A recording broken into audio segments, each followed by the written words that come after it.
"I think he's still asleep," is what 10-year-old Gary Michael Willson heard as he lay warm and covered on his grandparents' living room couch, his bed for the night. The whispered voice of Grandpa and Grandma Weissner resonated in his head. He was awake, and answered to that effect, feeling the adrenaline starting to pump through his veins with just the thought of what was going to transpire. Grandpa Marvin having promised to take the young boy abalone fishing with him in the early hours of the morning. Mike bounded out of his makeshift bed and hurriedly dressed, not wanting to hear a reason why he couldn't journey on this adventure. Grandma had a bowl of cereal ready for him on the kitchen table, and a sack filled with a complete change of clothes that would be needed. A passing thought resounded, Grandma's think of everything. The excitement beginning to rise, the young boy eager to get started. It was just Mike and Grandpa seated in the old Dodge coupe as they left rural Sebastopol, turning onto the highway. It was still dark, the sun yet to anoint the eastern horizon with its glow. The air damp with patches of fog dotting the road, which is normal for Sonoma County. The two prospective maritime questers ferried their way to the coast.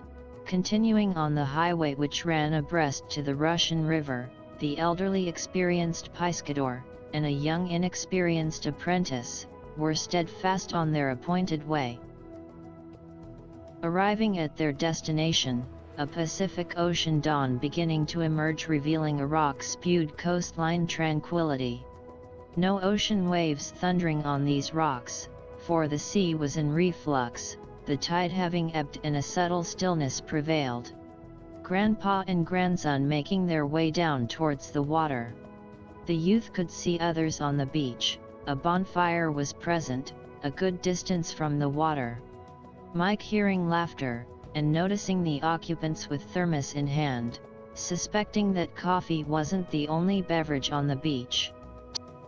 Grandpa Marvin explaining that the abalone were mollusk, fastening themselves to the rocks just below the surface, and at low tide you could reach down in the water and grasp them, but a pry bar was needed to loosen their powerful muscular suction from the rocks. The youth discovering there was a limit to the number you could harvest, and also a prescribed minimum diameter size.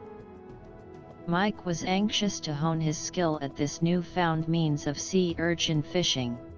The anxiousness were short-lived. The tidal water was extremely cold, and the experience of wading into the ocean with all your clothes on wasn't a pleasant one.